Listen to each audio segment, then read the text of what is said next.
বৌদি কই রে কই রে আমি এখানে রে। ও বৌদি তোমার এই অবস্থা কেন? ও ভাই tongue tongue tongue tongue I, আমার সেই কামড়ে গেছে। ও বৌদি কোনটা মরে গেছে? তো দাদা মরে গেছে। দাদা মরে গেছে? হ্যাঁ। দাদা কি করে মরে গেছে? তুই বলি বৌদি আমি টাকা পাই, টাকা দিতে হবে। হ্যাঁ। আমার স্বামীকে বললাম দেখো লোকের থেকে টাকা নিয়েছি, টাকা দিতে হবে। ভালো কথা। ওই টাকার সন্ধানে যাচ্ছিল, আচ্ছা। হঠাৎ কারেন্টের তার চোখে পড়ে হ্যাঁ। মজা মজা মজা মজা দাদার কারেন্টে তার চোখে পড়ে মরে গেছে? হ্যাঁ। দেখো তুমি ভেবে পড়ুনি, ভেবে আমি পড়ো। মরে এই দাদা।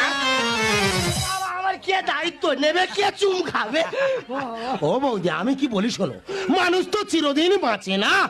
আর তাছাড়া দাদা মরে গেছে তা কি হয়েছে, আমি তো আছি। আমার কি সাবান